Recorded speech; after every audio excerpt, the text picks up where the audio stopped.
Hi guys, so today we are going to learn about research methodology, and basically the research methodology is divided into 10 parts. Actually it is a much larger subject. I've made it as concise as possible. So these are the 10 units we will study. Now the first unit is introduction. Basically before going into research methodology, we should know the difference between theory and hypothesis. A lot of people get confused regarding theory and hypothesis, and I have provided a clear and concise explanation here. See, theory is nothing but researchers believes about how the world works and about how or why a particular phenomenon occurs. We have seen many theories, right, in psychology. So it is basically a belief about certain phenomenon in the world, and it is formed by different studies. And then what is a hypothesis? It is actually a precise, I will give you an example later on, then you will understand it clearly. But for now, a hypothesis is a generalized claim about world. And if you learn in detail, it is nothing but a precise statement of assumed relationship between variables. I will give you an example, please wait. Then what is the research prediction? Prediction sounds similar to hypothesis, but it is precise terms about how variables should be related in the analysis of data if this particular hypothesis is to be supported. For example, before going that, what is a research question then? It is a generic question, extremely generic question that a researcher is trying to answer in an investigation.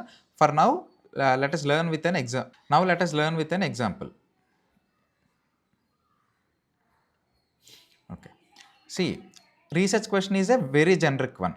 Then, for example, what kind of food or beverages is good for memory? This is the research question that a researcher is trying to answer. Now, based upon that research question, if we review literature and we will form a certain hypothesis, let that be H1. Okay.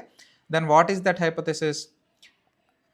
According to literature, it says coffee, like which contains caffeine, leads to good memory in a cognitive task, and let that be a particular hypothesis.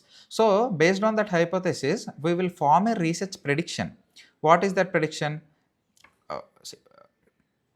uh, what is a research prediction in general? It is prediction in precise terms about how variables should be related in the analysis of data. Okay, see, hypothesis is just a generalized claim, but prediction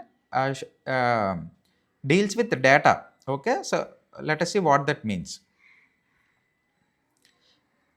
See, we're talking about data, right? So if you stick to data, when we analyze the data according to this particular hypothesis, the prediction is that the amount of caffeine intake will be positively correlated with scores on a memory task. Or else we can say that those who take the coffee and perform a cognitive task will score higher than those who do not take the coffee and perform the cognitive task. So once that research prediction confirmed through a particular study, then we can form a particular theory. Let us say for now it is a caffeine memory theory, which states that according to caffeine memory theory, we can say that food or beverages that contain caffeine will result in good memory. Let us say we have formed the theory. See, in reality, we can never form a theory based upon one particular hypothesis. And if we confirm one particular hypothesis, a theory can never be formed. So multiple hypotheses must be tested, and a theory is formed in a iterative process. Okay. So theory and hypothesis. Okay, what is first? Whether a theory is first or whether a hypothesis is framed first. See, anything can be framed first. For suppose there are certain existing theories, and based upon that existing theory, you can formulate a hypothesis. Now, based upon that hypothesis, you can test. Now, if the research confirms that hypothesis, then the strength of the theory is increased. Okay. For suppose you have no theory, you have just formed the hypothesis first. Like in this example, we just hypothesized that coffee leads to good memory. Okay, then you tested that research prediction and it confirmed your hypothesis. Then what can you say? You can say that I can frame a particular theory because it confirmed one of my hypotheses. Then you should test multiple hypotheses. Like for caffeine memory theory, the second hypothesis should be So something like beverages which contain caffeine in general, like Thumbs Up, Red Bull, these beverages will also contain caffeine. So even if they improved your memory, then second hypothesis is also confirmed and strength in that particular theory will be increased. Okay. Now,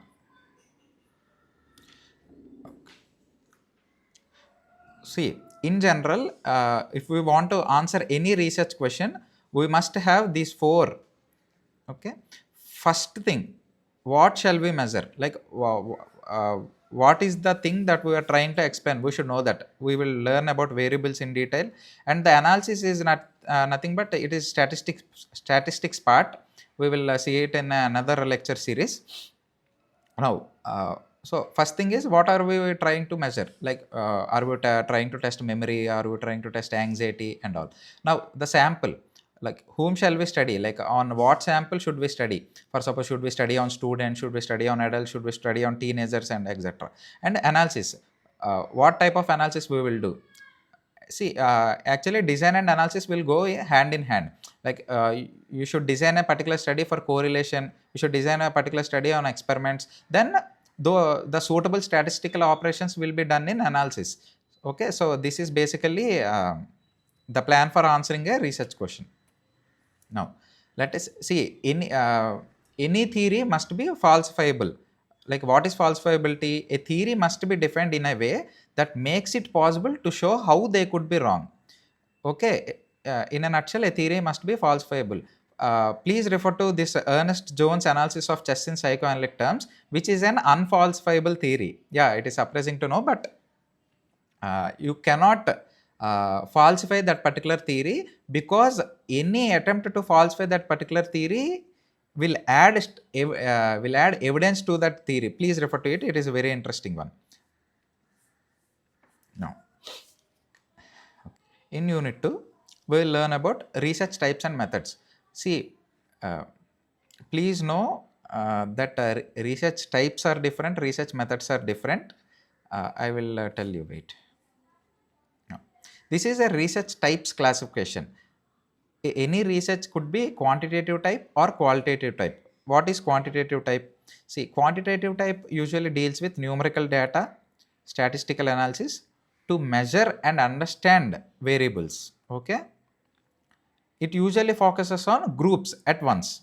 For example, correlation, t-test, ANOVA, MANOVA, ANCOVA, MANCOVA. There are many different statistical operations which comes under quantitative type of research. We will know. Qualitative research. Then what is qualitative research? It has nothing to do with numbers. Okay. All it has to do is in-depth understanding of experiences, perspectives and meanings and all through non-numerical data like interviews, observations, textual analysis. Matlab, like, see, there might be books written by certain authors. We can qualitatively analyze books written by those authors to understand their personalities. That is also possible through qualitative analysis, which is not possible through quantitative analysis. Okay, so it usually focuses on individual. We will learn about what are the qualitative methods also in the last chapter, that is 10th chapter. And examples are, these are qualitative methods types: grounded theory, interpretative, phenomenological analysis and all. Okay, this is classification 1. And there is another classification which is descriptive, correlational and experimental. What is descriptive? You just observe and describe a particular behavior without manipulating any variables. See, you would not interfere in any variable. You will just observe and describe it as it is, report it as it is. For example, how do people behave in a specific situation? For example, how do people behave before exams? Like, you want to study about exams, exam anxiety and all. And one more example could be, is there any significant difference between the number of psychology students who like statistics versus dislike statistics? Please remember this word significant. It is a very important word in statistics. You will know when you watch the statistic lecture series. Okay, so this is one type of descriptive research. You will not interfere with any variable, you just observe and you will write it as it is. Now there is correlational research. For suppose there could be two or more variables. For example, there is a coffee intake and memory score. Now you will test the association between those two variables. Okay, whether coffee intake is increasing the memory capacity, or is it decreasing, or it has nothing to do with memory usage. Okay, we can test that also. And but in correlational research, no causation can be inferred, which means, for suppose you conducted a correlational study in which you gave coffee to someone, one group, and you tested their memory score on a particular cognitive task, and it came out to be they are positively correlated. Like higher the caffeine intake, higher the cognitive scores. And but we cannot infer based on that coffee will improve memory. How can we prove that coffee will improve memory? We should have another group, a control group, which makes this design experimental. So in that group, we will not give coffee to that control group, and we will test on memory score also. So if the difference between the experimental group and control group came out to be significant, then we can infer that coffee improves memory. So that is nothing but called experimental research. Manipulating one or more independent variables. What is the example of what is the independent variable in our study? Caffeine. So we give control group no caffeine, we give experimental group some 100 mg or 50 mg of caffeine, and then we will test dependent variable, which is nothing but our memory score on a cognitive task. Then if the result came out to be significant, like if the difference between those two groups is significant, then the cause and effect can be inferred. So please remember, significant, the word significant has a extremely huge weight in statistics. Please refer to statistics if you do not understand that word significant. Okay, now see, we have as of now we got to know the research types. Now we'll go into research methods. Research methods are numerous. There are experiments, there are quasi experiments, survey, observation, interview, and all. Any method can be used to do any type of research. For suppose you can use interview to conduct an experiment. These are methods and these are types. Please understand the difference. Method is different, type is different. You can use observation to conduct an experimental type of research. You can use observation to conduct a correlational research. You can use observation to conduct a quantitative type of research. You can use observation to do a qualitative type of research. So the type is different, methods are different. And before going into research methods in detail, we need to learn about what are variables and what is sampling. We'll see that now. Unit 3, variables. First, what is a variable? Simply, it is any phenomenon that varies. But in psychology, a variable is usually referred to phenomenon for which an objective measure has been provided. For suppose there is a psychological construct called introversion. How can we measure introversion? For our purpose of study, we will define how by ourselves how do we measure introversion. Whether it is by observing how many friends he has, whether it is by observing whether the interactions between his friends and him, whether it is by administering a introversion questionnaires also. Okay, so in psychology, a variable is usually referred to phenomenon for which an objective measure has been provided.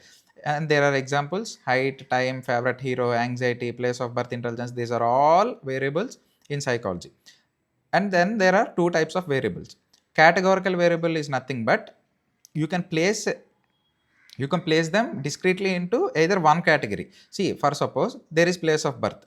You can never say that I am half born in Visakhapatnam and half born in Vizianagaram. Okay, you either belong to this category or that category. And same with gender or religion or caste. So these are nothing but called discrete variables. It is defined by set of two or more categories, and in which you belong to only one particular category. And then there is a measured variable. What is a measured variable? A variable which can be measured continuously. This continuously has a big meaning, like which is nothing but, for suppose there is height. You can place any individual between any two data points. For suppose there are 5.6, 5.7, 5.8, 5.9. Similarly, anxiety. For suppose there is a questionnaire which measures anxiety, or for suppose there is a back depression inventory which measures depression.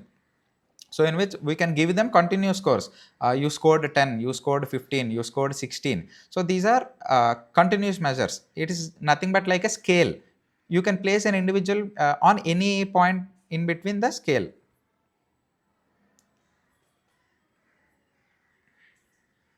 Now, similarly, it is intelligence also. There are different IQ tests, right?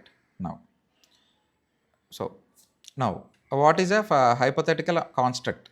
Phenomenon or construct assumed to exist, used to explain observed effects, stays as a, like, see, simply for suppose there is a person who do not interact with groups very much, who doesn't talk very much, who doesn't prefer social activities. These are all observed effects. Let us say, okay, see here, these are all observed effects. And what construct could explain those effects? Introversion.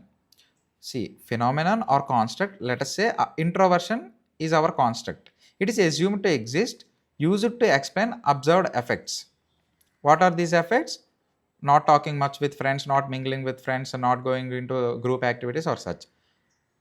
And it stays as that construct will stay as an explanation of that particular observed effects while evidence supports it, because it is still in hypothetical construct phase, right? It is still hypothetical, it is not established, not yet confirmed.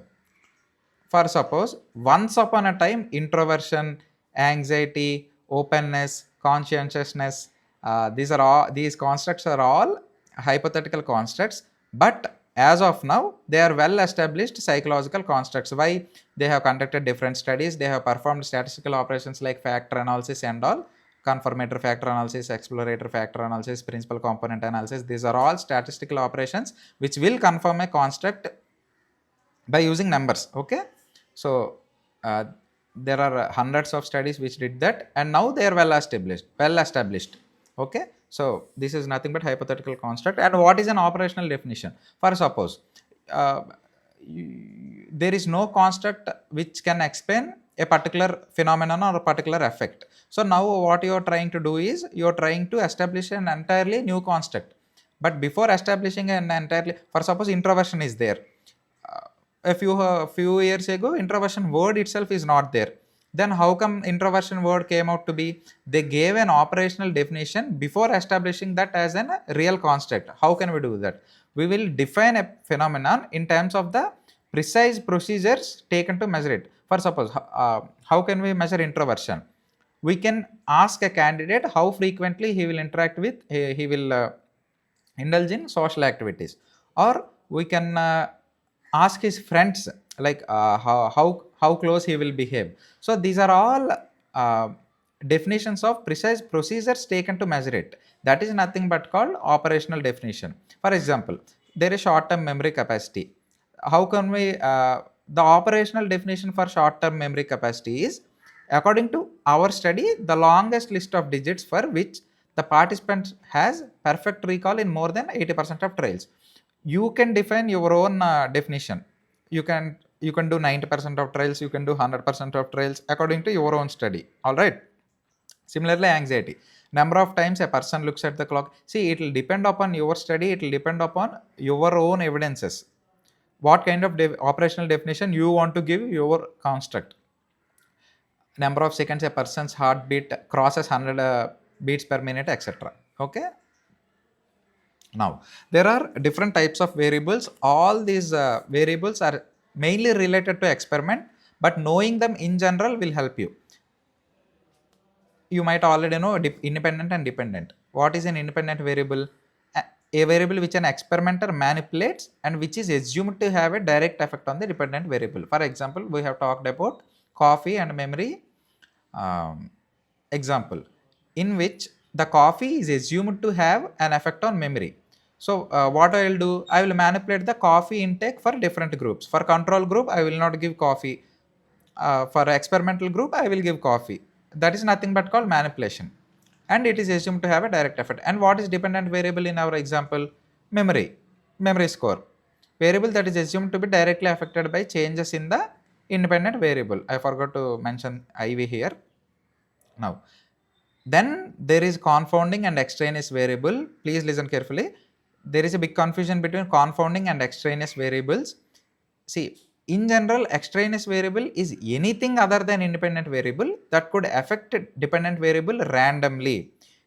Example, it could be weather, it could be room temperature, it could be time, anything. But to call it as an extraneous variable, it should affect a particular dependent variable randomly. And then what is confounding variable?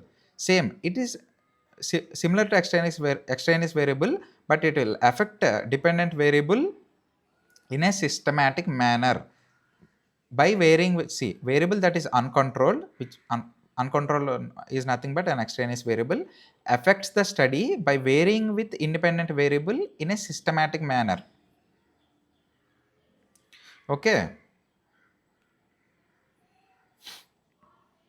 Anything other than, like, you understood, right? For example, what do I mean by randomly and what do I mean by systematic manner? For suppose an extraneous variable could be weather. Weather could affect our particular study on coffee and memory in any manner. Like, it could increase for someone, it could increase the memory score for someone, it could decrease the memory score for someone, like that. Then what is affecting in systematic manner? For suppose you are testing coffee and memory, and rather than keeping boys and girls in equal number in both experimental and control groups, you divided girls into control group and boys into experimental group.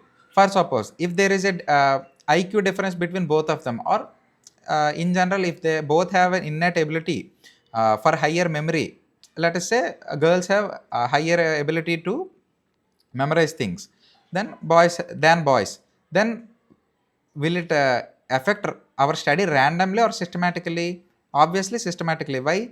For girls it will the memory score will increase, for boys it will decrease. But affecting randomly means it can either way, it can happen either way. Understood?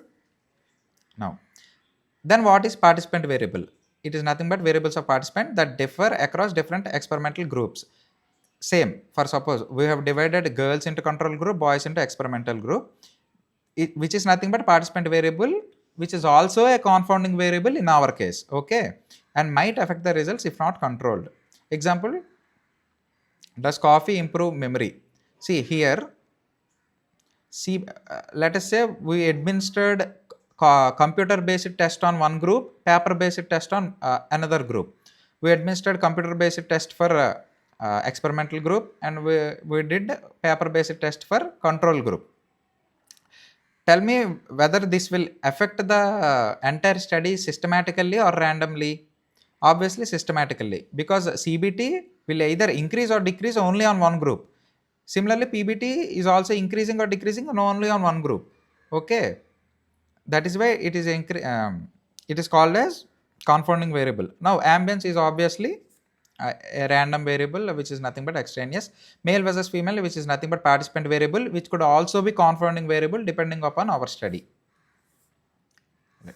That is all about variables. Now, coming to unit 4. Unit 4 is nothing but sampling. What is a sample? Before going into sampling methods, let us learn what is a sample. Sample is nothing but a group selected from a population for an investigation. Example, AU students, let us say, okay. Andhra University students, AU students, matlab, okay. Now, population, for suppose, in our study, we want to see how the anxiety levels of students before a competitive exam, let us say UGC-NET. Then all possible members of that category are who? Entire students. Let us say all Andhra Pradesh students or all Indian students. Now, then what is a sampling frame? The specified range of people within a population who can be sampled. See, this is our entire population.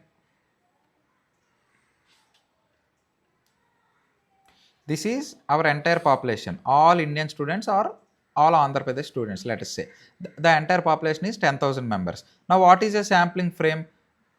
Nothing but the population who are available to us. Let us say that is Andhra University students. there are 2000 members in Andhra University students, for example, which will be our sampling frame for our study. Then what is the sample? See, just because 2000 students are available, will we use all the 2000 students in our study? No. Like, the sample size will be depended on the effect size, where effect size and power and all. Let us say for our study 300 students are enough, so only students in the final study are who? 300, which is nothing but sample. Now see here,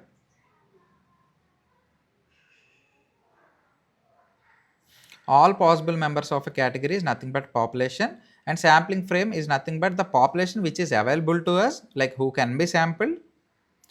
Then the sample is who are actually included in the final study. Okay. Now, what is sampling bias then?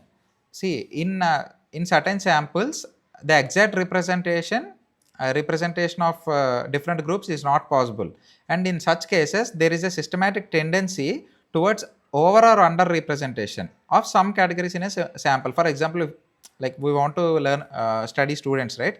Then obviously there should be 50% male, there should be 50% female students in our study, like depending upon the research question, but in the most cases.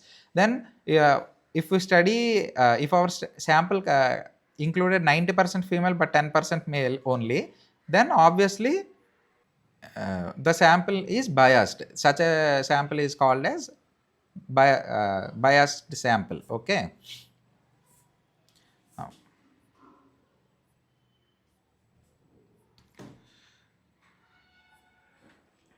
what are sampling methods? See, there are two sampling methods. Within each, there are different methods, broadly classified into Epsom methods and non-Epsom methods. What is Epsom? Epsom stands for equal probability selection method, which is nothing but procedure for producing a sample into which every case in the target population has an equal probability of being selected. Okay.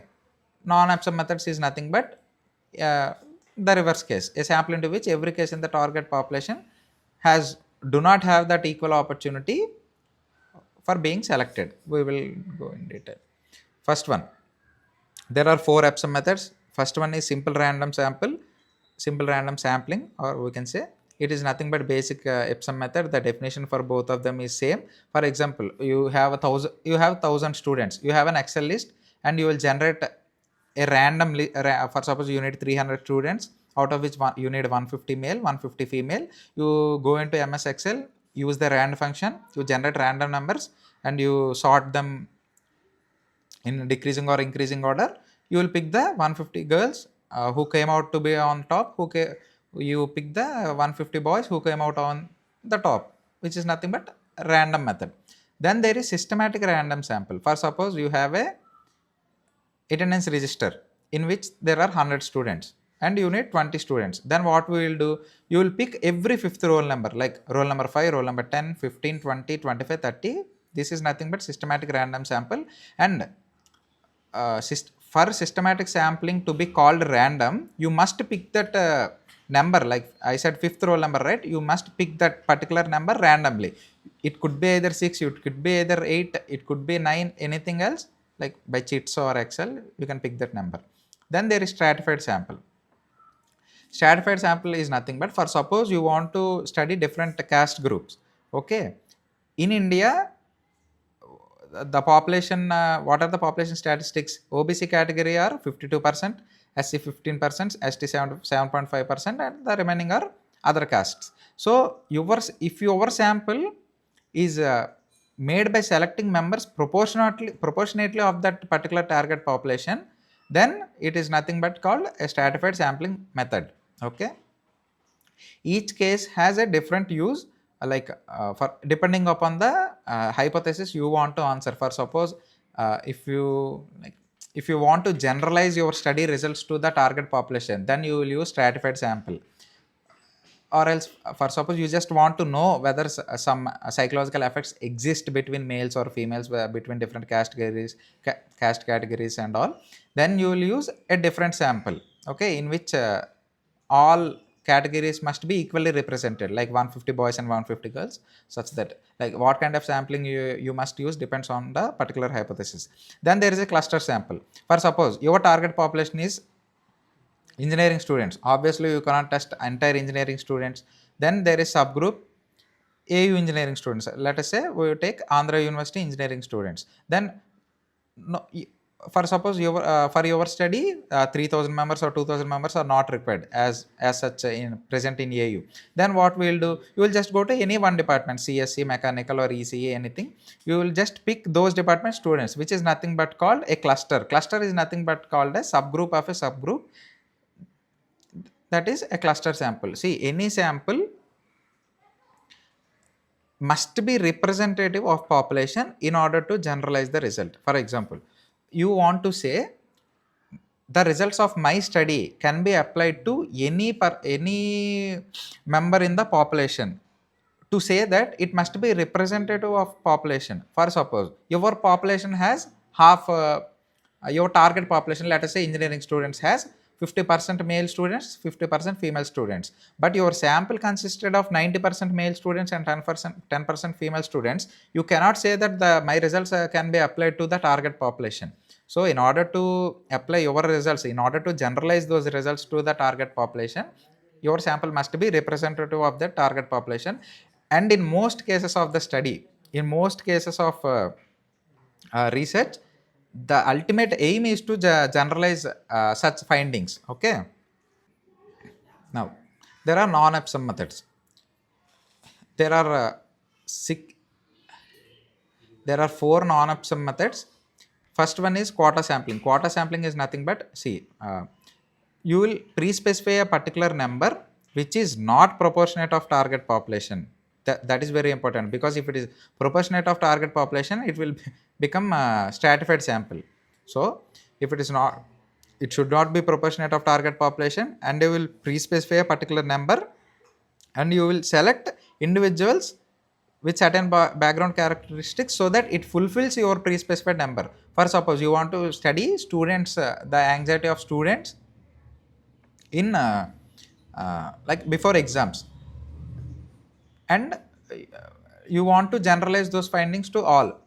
But in this example, is it real that the entire Indian students consist of 25% diploma, 25% degree, 25% PG and 25% PhD students? Obviously no. But according to your own convenience, or according to your statistical operations, you need a sample such that each group should comprise of 25% of your final sample, then which is nothing but called quota sampling. Then there is self-selecting sample. For suppose you want to explore the driving behavior of males versus female on a road. Like, it is not feasible to choose males and females, like 100 males and 100 females, and then give them vehicles and then ask them to go on road and then observe the behavior. No, it is not possible. What you will do, what you would rather do is, you simply sit in a some traffic control center or such, and then you will just observe their male and female behavior, how sample selected for study on the basis of members' own action in arriving at the sampling point. For suppose you want to observe 100 male drivers and 100 female drivers. So whosoever comes on the road, you will observe their behavior, you will note it down. Once that number has reached 100 male and 100 female drivers, then you will take the data and you will analyze that, which is nothing but called self-selecting sample. Now, opportunity sample. In a way, almost every sampling method is a opportunity sampling method. How we will say, researchers selects participants based on their own availability, participants availability, which is also called convenience sample. For suppose, let us say I am a student of Andhra University. Wait. Yeah. Okay. Opportunity sample. Researchers selects participants based on the participants availability, also called convenience sample.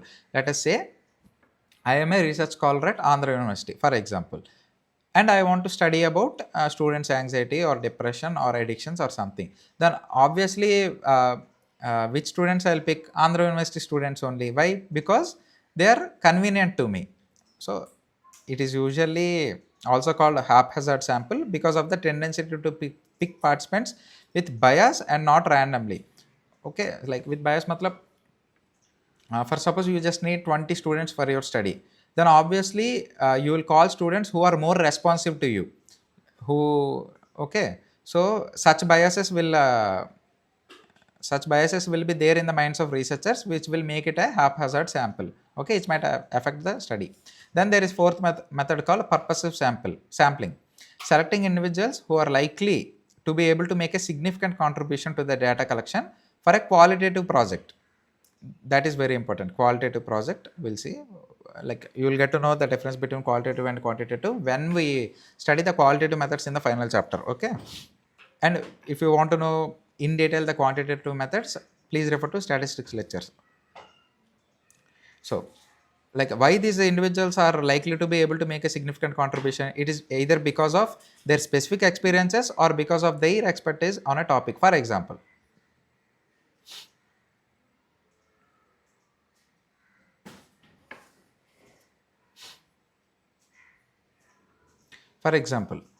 Chennai tsunami victims, people who lost loved ones during COVID, IS officer, these are all have a specific experiences. See, these people have a specific experience.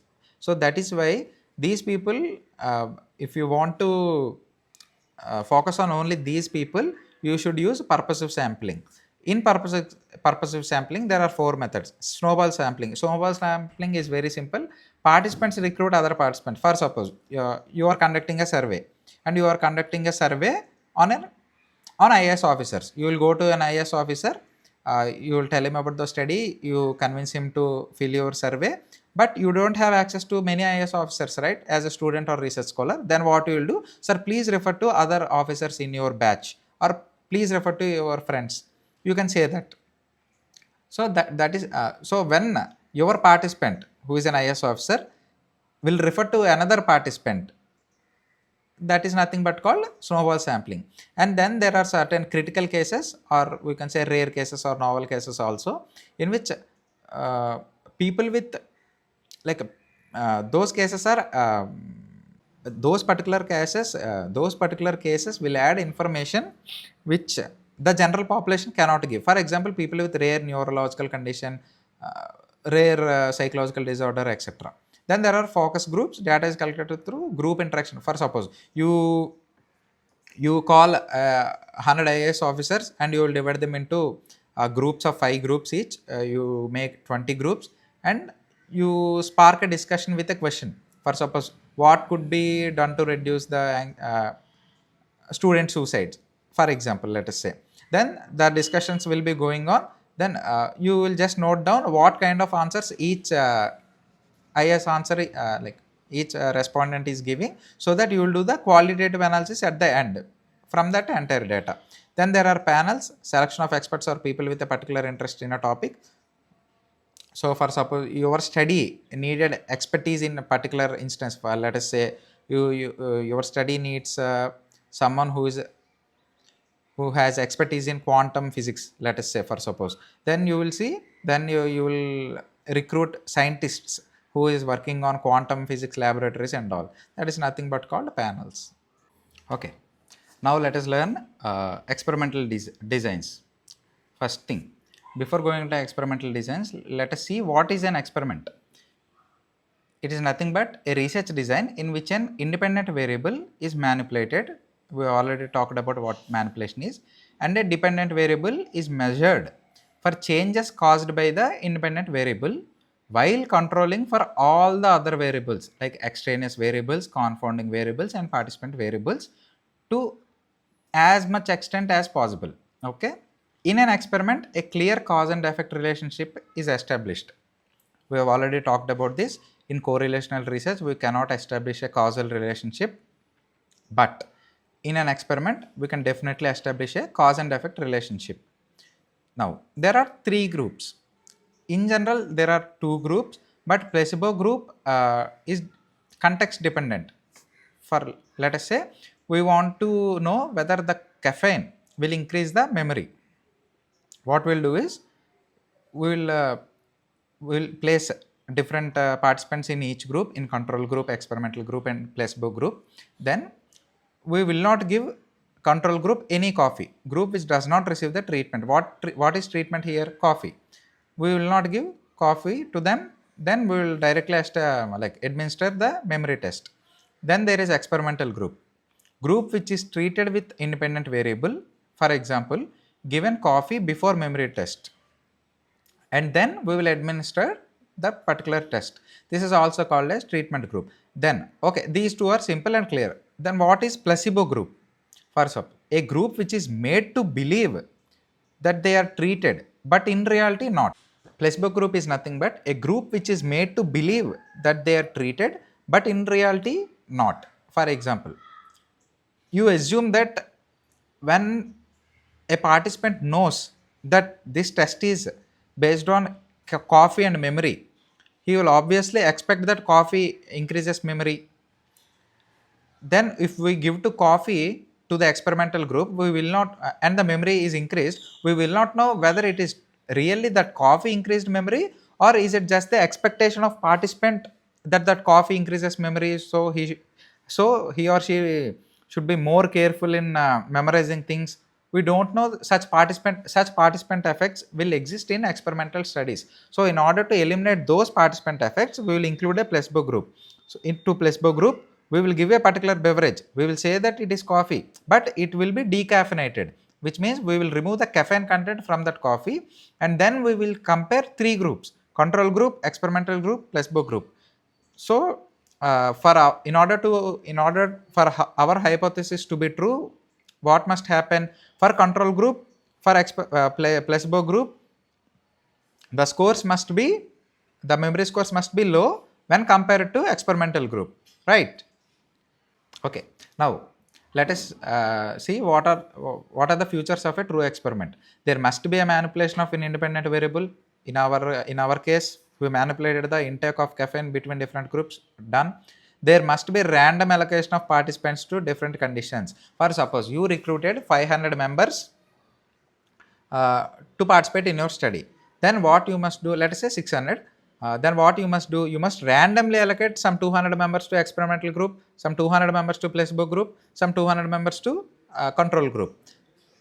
For example, you recruited 200 students from Vignan, 200 students from Andhra University, 200 from Geetham University, and you allocated Vignan to control group, Andhra University students to experimental group, uh, Geetham College students to placebo group. Then it is not random allocation. Okay, then obviously measures a change in dv while controlling for other variables. Okay, all the other variables like gender, everything else, every other variable like confounding, extraneous and participant variables must be controlled. Okay, so only when a study meets these three requirements, it will come under a true experiment. For suppose, what if one of the criteria is not met by a particular study? Then it is nothing but a quasi experiment. See, a quasi experiment is nothing but an experiment in which manipulation of independent variable must be there, but the researcher might not have complete control of independent variable, or even if he has, random allocation does not occur. For example, you want to know um, the difference between different caste groups, then you cannot randomly assign a particular person to a particular caste category, right? Because that person already comes with a particular caste category or as a gender category or any such. So in such cases, random allocation is not possible. In most of the cases, when you are designing experimental studies with social identity in mind, like gender, caste, ethnicity, religion, etc., in such cases random allocation is not possible. Okay, so those experiments are called quasi experiments. Now within experiments there are field experiments. You will go into the uh, you'll go out there and study. You will see natural experiments, there are time series design, etc. Please check them out. Now let us get into experimental designs. Okay, there are 5 different types of experimental design. First thing, independent samples design, which is nothing but also called independent groups, independent measures, between groups, between subjects.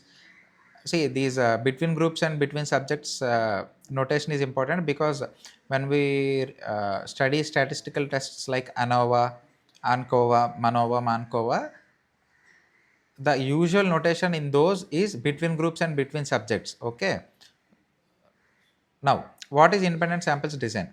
One group of participants are subjected to experimental condition, while an entirely different groups of participants are allocated to control condition. Okay. For suppose you have experimental group, you have control group. Here there are 100 members, and in control group there are different 100 members. In those cases are called independent samples design. And repeated measures. For suppose there are just 100 members, you will test them in control condition today, and you will test those same 100 members in experimental condition by giving them coffee tomorrow, which is nothing but called repeated members. See, in this example, section A without coffee, same section A with coffee on some other day or same day, anything will be repeated measures. Then there are matched pairs design. See, matched pairs is design is nothing but each participant in one group or condition is paired on specific variables with a participant in another group of condition. This specific variable is usually a confounding variable. For suppose in our memory test, just think about one factor which could affect the memory scores. For example, you're conducting your study on students. Now, obviously, those who scored higher GPA, there might be a chance that they will score higher on memory tests also. And similarly, those with lower GPA might score lower on memory tests also. So, in order to dissipate these effects, what you will do is you will take the list of students in the increasing or decreasing order of GPA. Then you will use order even method. Like you will choose one part. First member into experimental group, second member into control group, third member into experimental group, fourth member into control group. So such that each participant in one group, let us say in experimental group, is paired with GPA similarly on another group. That is nothing but called matched pairs design. Then there is small n design. Small n design is nothing but it is a repeated measures design, but in which a long term training is required. For suppose you want to know the effectiveness of a therapy in cancer patients or such. There is a new therapy established by researchers, and you want to test it on cancer patients. Then obviously you will take a very small group of participants for your study. Then you will administer that therapy to them, then you will see that effectiveness in the long term. Single participant design, only one participant is tested in several trials at all independent variable levels. For suppose in control group only there is one participant, in experimental group also there is only one participant, and in placebo group also there is only one participant. So when the stakes of that study, like when the ethical seriousness of a particular study is serious, in such cases they go to single participant design.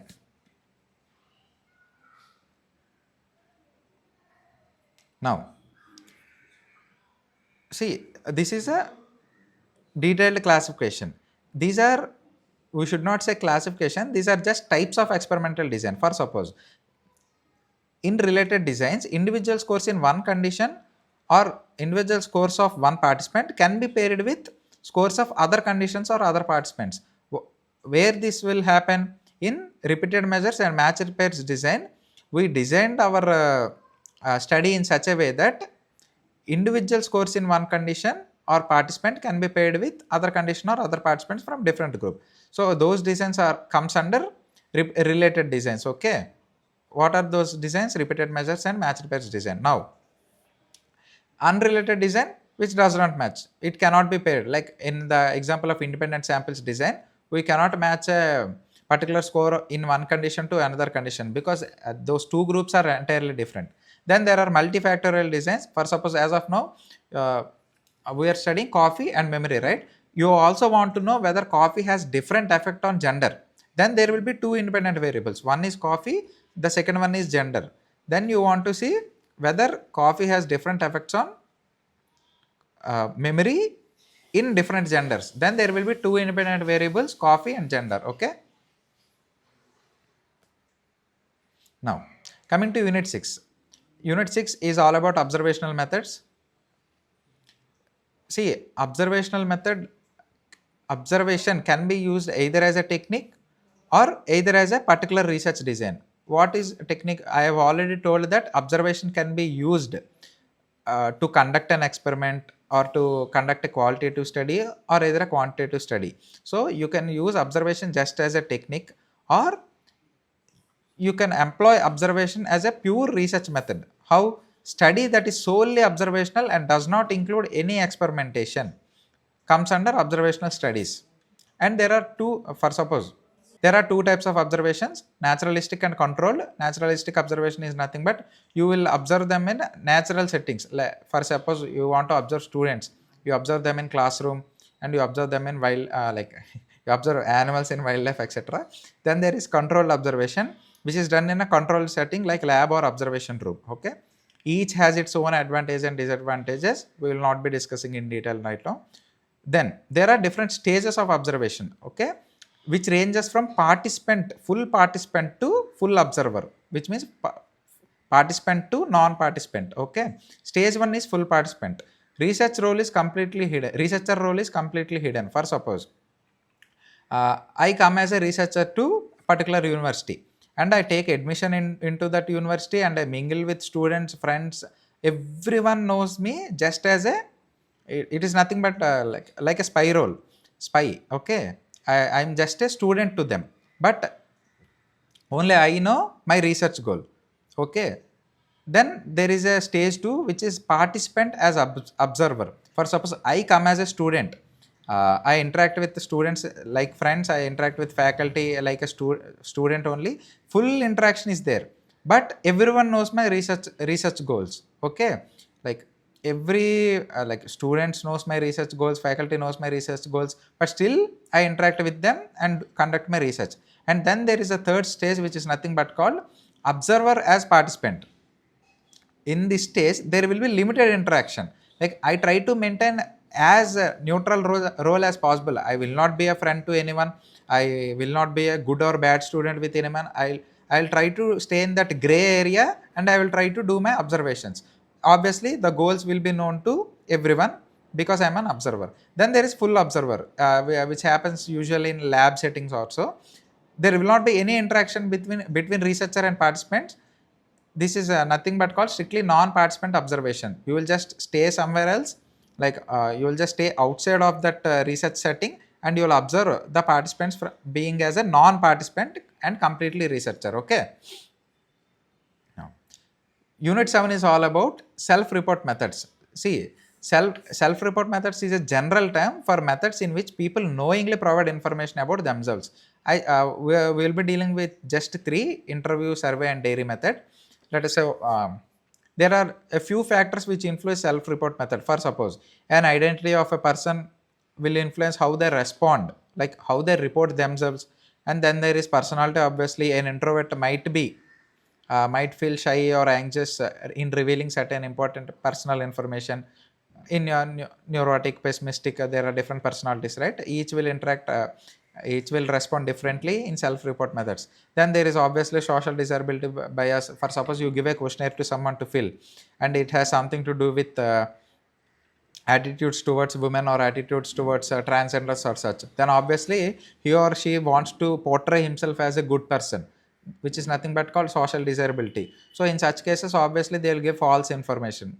Halo or horn effect is nothing but, for suppose there is a positive characteristic of a particular person, and just because you have observed that one positive characteristic, you assume that everything about him is positive. Okay, you get blinded to see the negative characteristics of such a person. And the reverse effect occurs in horn effect, which is nothing but, for suppose you get to know first that you get to know a negative aspect of their personality first, then what you will assume is everything about him or her is negative. That is nothing but called horn effect. So these effects are usually prevalent in self-report methods. Evaluative cues is nothing but a research. For suppose whenever you give a questionnaire to a participant to fill in, the participants might get to know through those questions what the researcher is trying to answer. Okay, so those hints will act as cue to that particular participant and which might affect the study. Now interview, everyone knows interview, how interviews takes place and all, but there are different types of interviews. First one is non-directive. Like in therapy and counseling also, you will just ask them the questions they'll give those answers. You will ask them questions again, you will probe them, you will give them prompts, and you will give them advice, suggestions, and all. You will give them steps to get better and all. So these things happen in therapy or counseling, which is nothing but called non-directive. There is no data gathering aim here.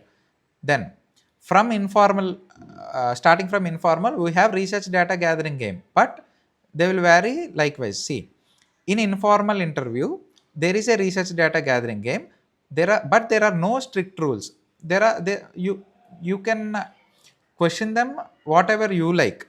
For suppose you are conducting a particular study and you need to interview certain people for your study. So there will not be any like there will not be any rules like I should ask these questions only, like okay. So you will ask any questions, depending upon the answers you will modify your questions or such. So it's something like that. Then there is semi structured. It is informal interview but guided, like there are preset list of topics but informal tone. There are just topics, there are no fixated questions. There are topics, and on that topics you must ask, you must get the answers from that participant, but it could be informal. Okay.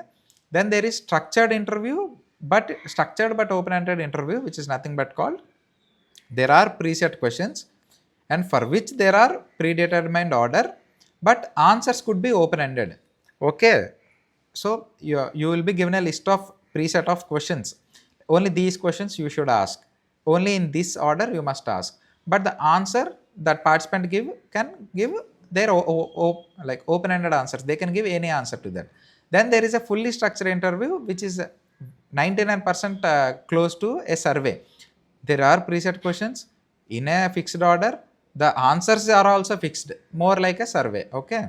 Then there is clinical method, in which there is a still data gathering goal, but structured questions, but maybe tailored in response to interview. For suppose you are doing a mental status examination, in which there are structured questions or else structured topics, but the questions, we will ask questions according to that particular situation and person, how he or she is responding and all.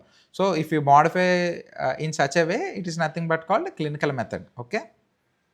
Then there are surveys. Surveys are very simple, asking a relatively large number of people for information by giving them questionnaires to answer, like sharing them Google Forms or online forms for surveys and all. It can be descriptive or can be analytic. Like for suppose you are conducting a survey to know, for suppose census is a kind of descriptive survey. You will not do any analysis on that. You just want to describe how many males are there, how many females are there, how many teenagers or youth or old people, young adults are there. You will just describe them and report it. And it could be surveys could be used for analysis also.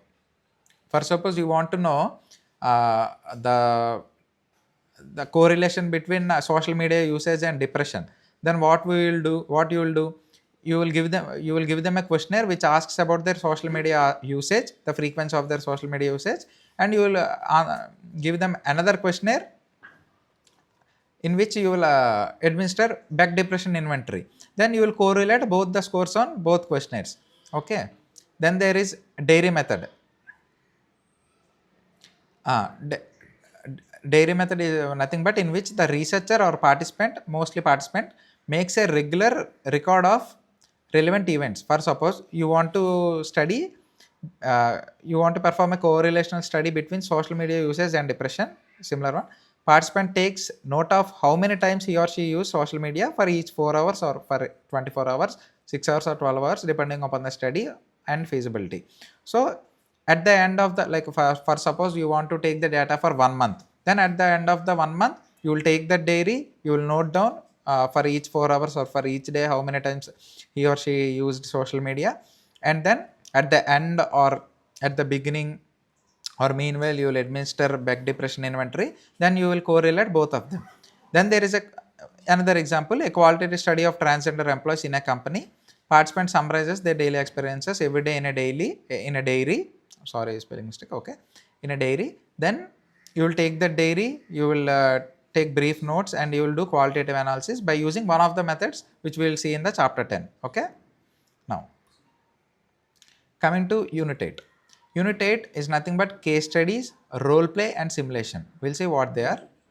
See, case study, you might already know, intense study of one, intense extensive study of just one individual or group or organization, often using several methods. See, we have already seen you can use a particular method of research to conduct another type of research. For suppose you can use survey to conduct an experimental research. Okay, similarly here also, especially useful in rare or critical novel cases. Please visit Henry Mollison case study. He is the most studied person in the history of psychology, because in order to reduce his seizures, he underwent a surgery, like he removed our hippocampus or something, which caused him both anterograde and retrograde amnesia. So because of that, so please refer to that case study. And then there is a role play, like participant assume, for suppose there is a very famous experiment, the Stanford prison experiment by Philip Zimbardo. Please refer to that experiment. It is a very famous one. There is a movie on that experiment also, in which there is a slight difference between role play and simulation. In role play, participants assume different characters and act out scenarios, often without scripts. For suppose in Stanford prison experiment, the participants were given roles of prisoners and guards. Okay, and they were asked to carry out their roles. Most useful to replicate real life situations. Why? In real life there is no such scripts or rules, right? So that is why it is most useful. But whereas while coming to simulation, it is similar to role play, but a more structured form, often involving complex scenarios and potentially more formal rules. It is nothing but a stricter role play, we can say. It allows researchers and participants to, like, yeah, this is common point for both role play and simulation. It allows researchers and participants to engage with real world situations in a safe and controlled environment. Okay. Now, okay, coming to unit 9, we will see different types of comparison studies. So usually, what is a comparison study? When the research aim is to compare different groups or conditions at the same time or different times. It is just, for suppose you just want to see the difference between males or females in IQ levels, which is nothing but a comparison study. Or you want to see whether there is a difference between IQ levels at the age of 20 and 25, which is nothing but a comparison study. So depending upon whether you want to check the differences at the same time or in different times, it comes under different conditions. Like, first thing is cross sectional design. Two or more different groups are compared at the same time. See, for suppose you are studying today, you are checking for the differences between IQ of male versus female students, and then there is a longitudinal design in which one individual or group is compared at different periods. For suppose IQ of individuals at the age of same individuals at the age of 15, 20, 25, 30, etc. Okay, which is nothing but called longitudinal design. Then there is sequential design, which is nothing but called combination of 1 and 2. You want to see whether there is a difference between IQs of males and females, and you also want to see whether there will be a difference between different ages. So what you will do is you will pick a particular group, comparison of IQ between male and female participants at different ages also, which is nothing but called sequential design, combination of different cross sectional and longitudinal. Then there are lagged designs. In lagged designs, there are three. For suppose there is a time lag study. Time lag study is nothing but called, see, in longitudinal design, what you will do, you will pick a particular participant, and you will see whether the IQ is increasing in the age of 15, 20, 25, 30, etc. But in time lag study, you will compare different 15-year-olds in the year 2020, 15-year-olds, in 2025, different 15 years, in 2030, in different 15-year-olds. See, these studies are usually done in order to see whether there are generational differences. Okay, for whether there are generational differences between us and our parents or their parents or our children. So in such studies, a time lag study is used. Then there is cross-lagged correlation. For suppose in a time lag study, which is nothing but a time lag study, where more than one variable is measured on the same group but at two different times. For suppose, example, correlation of social media usage during adolescence with depression during adulthood. Okay, you just want to know whether the social media usage during adolescence is correlated with the depression during adulthood. So which is nothing but called a cross-legged correlation. Then there is cross-sectional short-term longitudinal study. In a way, cross-sectional, the third study is nothing but called a sequential design, but the period for which the period of interval is very short. Comparative study of several cross-sectional groups taken at intervals over a relatively short period. Same as sequential design, but the period is relatively shorter. That's it. Now, we are coming into last unit, qualitative methods. So there are different types of qualitative methods. We will go into each one. Now, so what is generally qualitative method? It is used to gain an in-depth understanding of human behavior, experiences, and perception. More focus on text. Matlab, like, there is no need to deal with any numbers in qualitative methods in general. Okay, more of why and how rather than how much, how many, to what extent. See, in correlational studies, in t-tests, in ANOVA, ANCOVA and all, we usually deal with these questions. How much difference is there? Uh, how many people are more? Like, how, to what extent are they are correlated? These kind of questions are dealt with quantitative methods. But in qualitative methods, it is more of why, how, and what. It generates rich descriptive data through methods like interviews and observations.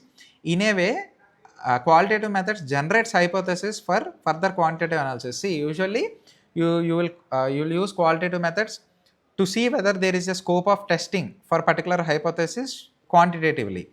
Then it is followed by quantitative analysis if there is such scope. Mostly techniques like interviews, observations are used to collect data. Okay, there are different types of qualitative methods. The first one is thematic analysis. Thematic analysis is very simple, also called inductive content analysis, a method for identifying, analyzing, and reporting identifiable patterns or themes within the data, not required to satisfy or fulfill any theory. See, example, interviewing the employees of a startup and reporting their experience, that's it. You need not, like, there is no necessity to form a pattern, there is no necessity for a theory to emerge, there is no necessity for your findings to meet match a particular theory. There is no such need. It is a free form of qualitative analysis.